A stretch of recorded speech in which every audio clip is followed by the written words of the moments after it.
Guerreiros, atletas, artistas e colonialistas, marinheiros e piratas, comerciantes e filósofos.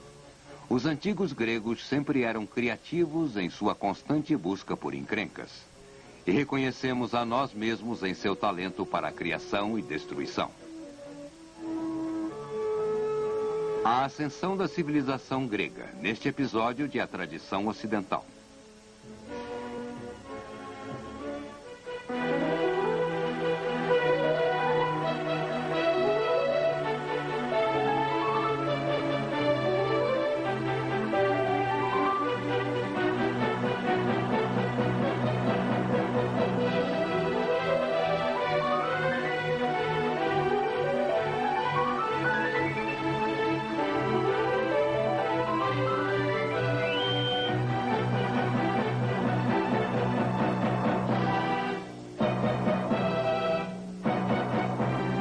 E agora o professor da Universidade da Califórnia, Eugene Weber, em sua jornada através da história da civilização ocidental.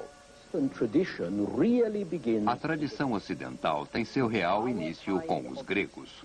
Nossos tipos de instituições, nosso modo de pensar, até mesmo nosso modo de pecar. Tudo está ligado ao racionalismo da mente grega. Os gregos não aceitavam o mundo como algo intrínseco. Não o atribuíam à vontade divina.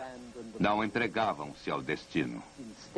Em vez disso, eles faziam perguntas e encontravam respostas. O filósofo grego Platão uma vez disse que a filosofia é filha da indagação. Foi uma dádiva dos gregos que eles tenham indagado tanto sobre temas instigantes e que sua insaciável curiosidade tenha resultado em instabilidade e insegurança, mas também em grandeza. Vamos começar com a Grécia de 3.200 anos atrás, por volta de 1.200 a.C., quando uma série de invasões e guerras abalou o mundo, da Anatólia ao Egito.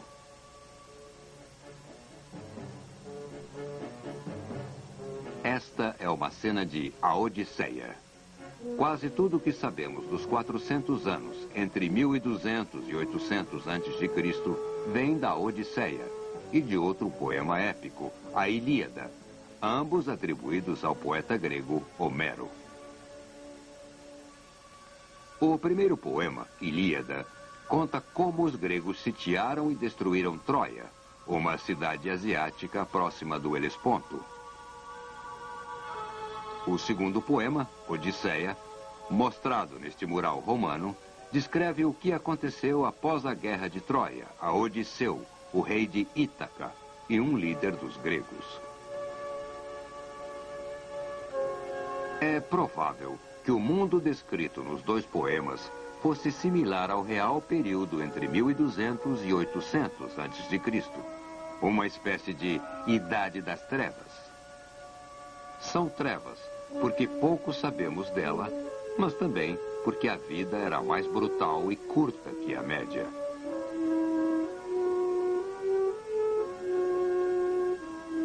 Era uma sociedade de guerreiros e senhores ambiciosos por honra e riquezas, impiedosos, altamente competitivos, mas com um código de comportamento que eventualmente resultou numa fórmula de diferenciação.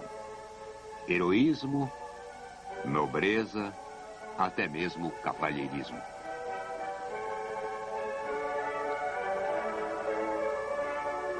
No 8º século a.C., a heróica busca por glória já estava ritualizada entre os gregos em grandes jogos competitivos.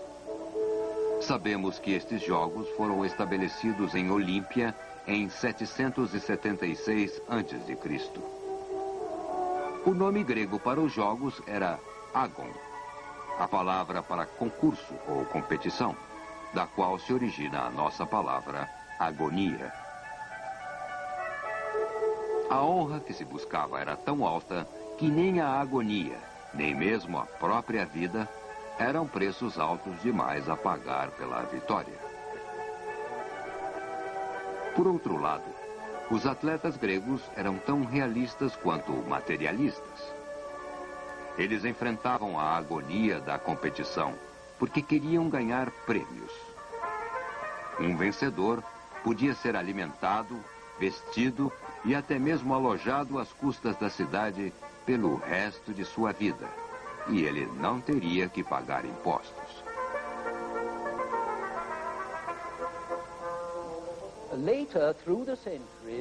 No decorrer dos séculos, a visão muito sensata dos atletas gregos em relação à competição seria esterilizada por pessoas que consideravam o lado material como base. O nobre sacrifício era o que eles queriam ver, e não a ambição mundana.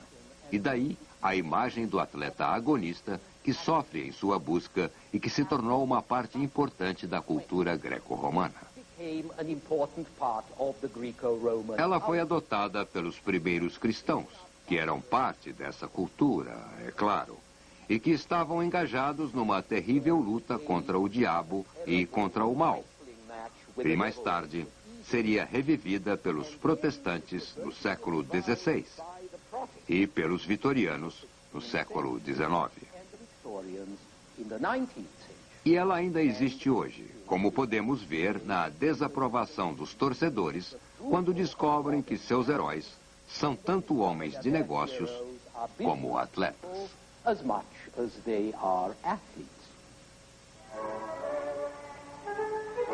Os valores heróicos expressos na Ilíada e na Odisseia sobreviveram até hoje, quase 3.000 anos depois.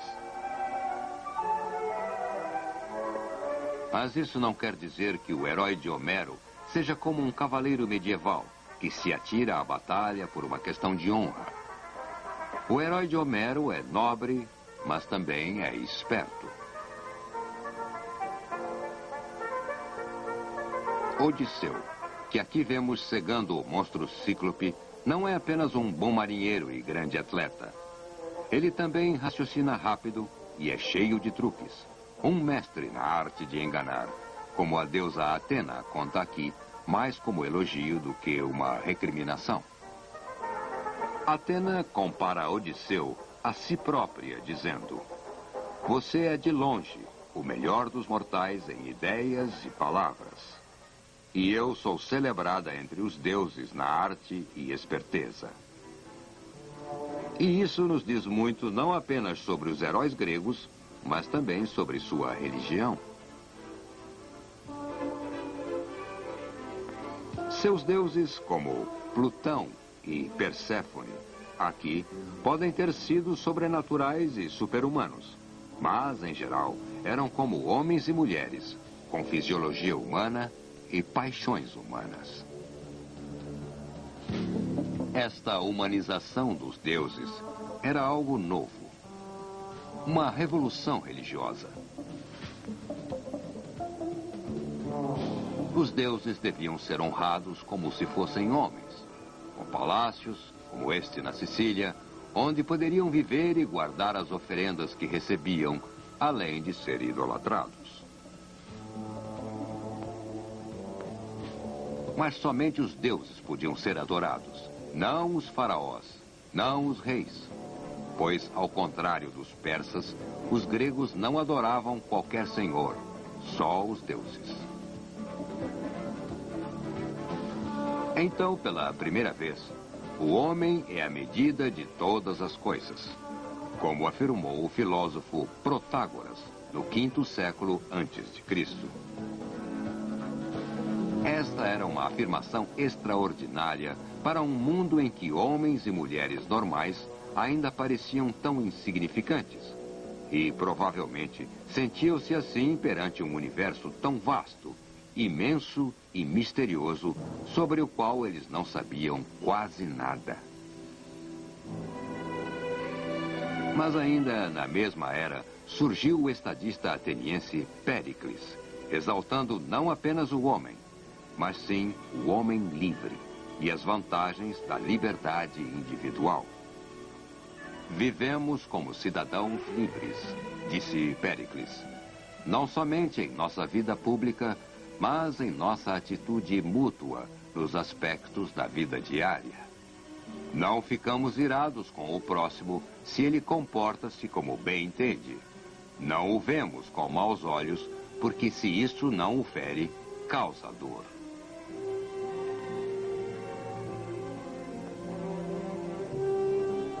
As ruínas de Atenas permanecem como monumentos que honram a visão de Péricles para esta cidade como um centro de arte, literatura e arquitetura maravilhosa.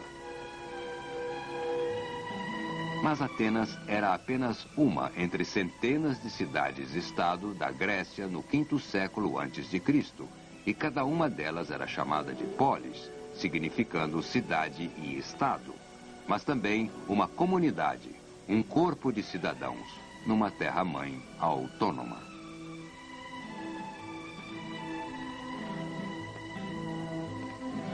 Estas polis propagaram-se do Mar Negro ao Mediterrâneo Ocidental.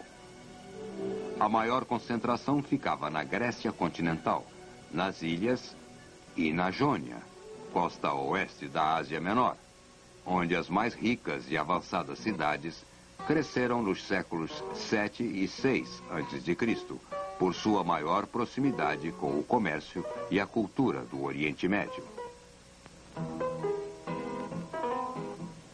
A escala das polis era pequena, em parte por razões geográficas.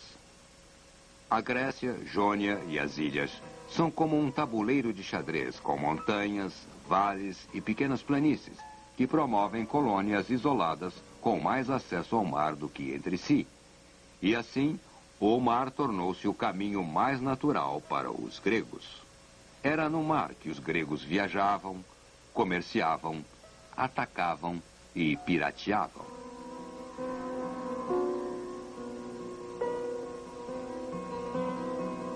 Mas as polis, como vemos nestas ruínas de Salamina, também eram pequenas, porque os gregos achavam que deveriam ser assim.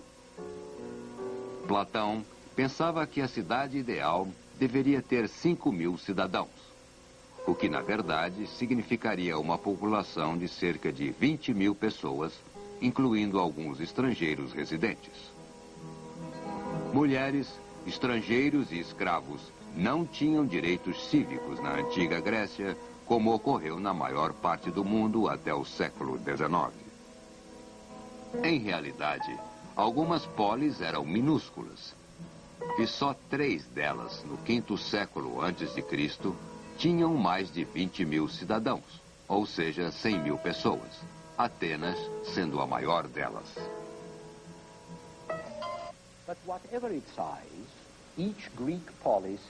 Cada polis tinha sua própria personalidade, leis, patriotismo e, ao mesmo tempo, todas elas partilhavam do orgulho de serem helenos, parte do mundo de Hélade, que não é uma nação ou raça, mas sim uma comunidade cultural e um conceito muito poderoso.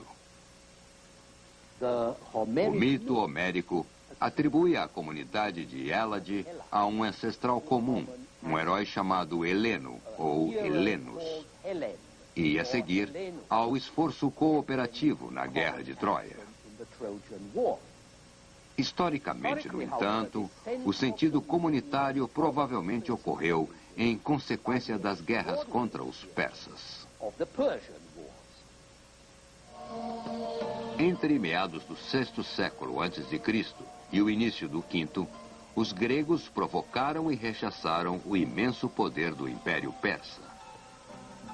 Eles derrotaram os persas não apenas em uma, mas sim várias vezes, com notoriedade para as batalhas de Maratona em 490 a.C., Salamina em 480 e, finalmente, Plateia no ano seguinte.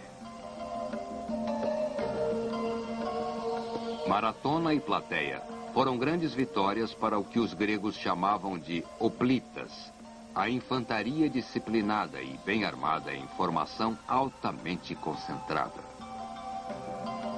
Estas formações seriam a base do sucesso militar grego nos 200 anos seguintes. Mas Maratona e Plateia também foram grandes vitórias para o sentido comunitário, pois as polis gregas, em litígio, tiveram que engolir suas diferenças e juntar-se contra os bárbaros invasores que não falavam grego, mas sim algo que soava como bar, bar, bar.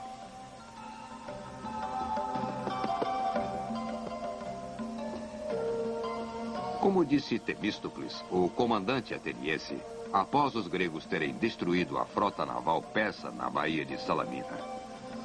Não fomos nós que fizemos isto, significando que não foram os atenienses, mas todos os gregos juntos, toda a Hélade. E dessas vitórias nasceria um espírito comum de Grécia e de ser grego que antes não existia. Foi um impulso de importância crítica para a confiança grega, até mesmo para a civilização grega.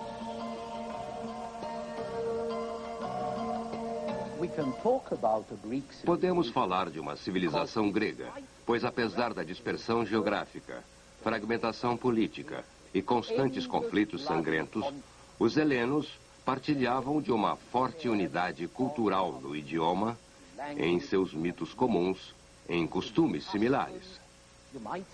Podemos nos referir a uma personalidade cultural comum. Independente da polis em que eles viviam, rapidamente adotavam costumes e práticas que consideravam úteis, aprimorando-os e tornando-os seus. Eles tomaram o alfabeto fenício, adicionaram sons vocálicos e o transformaram em grego. Eles não inventaram a arte cerâmica, mas a individualizaram. No VI século a.C., oleiros e outros artistas já estavam assinando suas obras. Um passo revolucionário em que o artista se autoafirmava como indivíduo. Eles copiaram a estátua em pé do Egito, mas humanizaram sua forma e a pintaram, dando-lhe mais vida.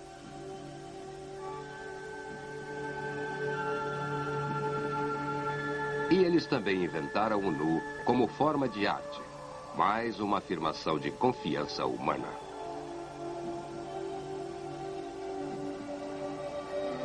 No V século a.C., a personalidade cultural grega já estava afirmada através de um grande empreendimento.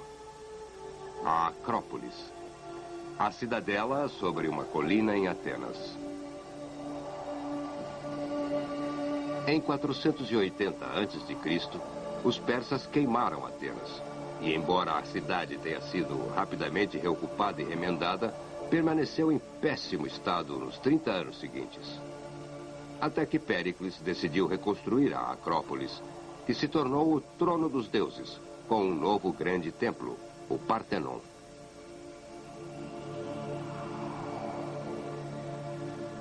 Dentro, foi erguida uma grande estátua da deusa Atena, como testemunha de seu poder e da força da própria Atenas. Isso foi feito tão rápido, em apenas 11 anos, que a obra técnica impressionou aos gregos tanto quanto a grandeza dos resultados.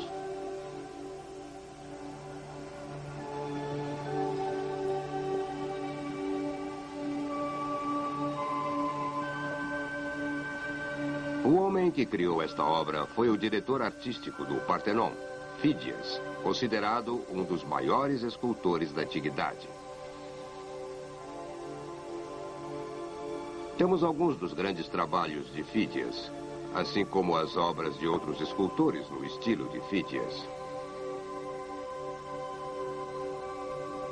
A maioria dos críticos, na época e até hoje, admiram a sobriedade, a nobreza e a harmonia, que as torna exemplares do estilo clássico ideal e idealista.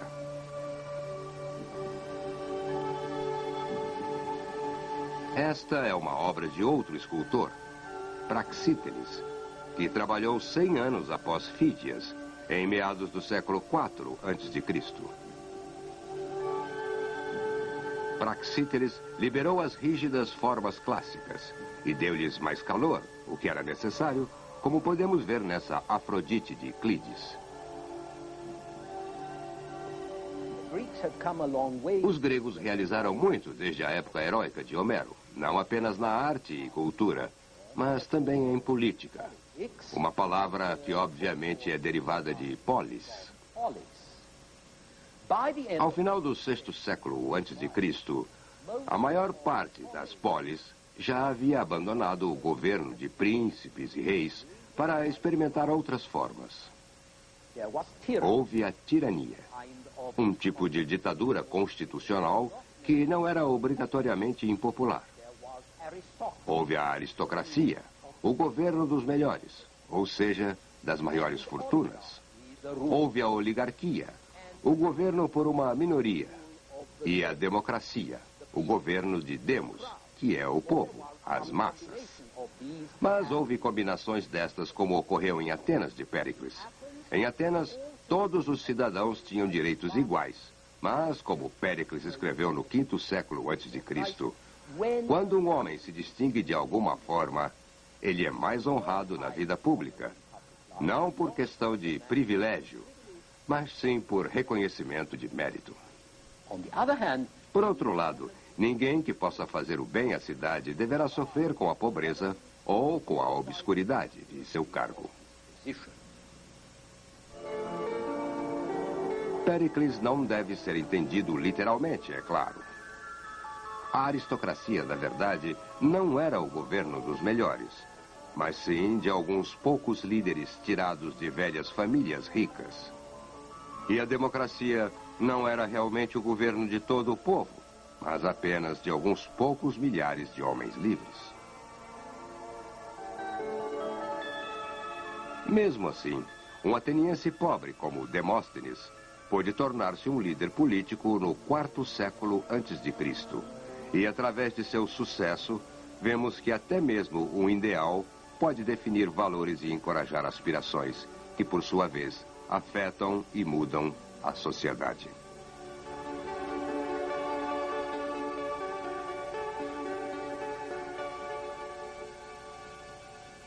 Devido à forma como os gregos escolhiam seus líderes e à forma como seus governos estavam abertos à mudança, os gregos também tinham um sentido histórico. Não foi por acaso que o maior historiador da antiguidade, Tucídides, era grego. A história envolve homens, mulheres, instituições, mudanças no tempo e no espaço. E Tucídides viu muitas mudanças à sua volta no quinto século a.C. Ao contrário dos egípcios, que se impressionavam mais com a continuidade e as longas cronologias, ao contrário da Mesopotâmia, onde havia um conceito sobrenatural sobre as catástrofes,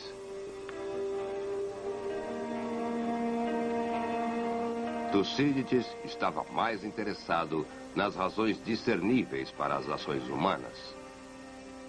Ele atribuiu decisões, atos e resultados a fatores objetivos, como cultura e economia, em vez de uma intervenção sobrenatural.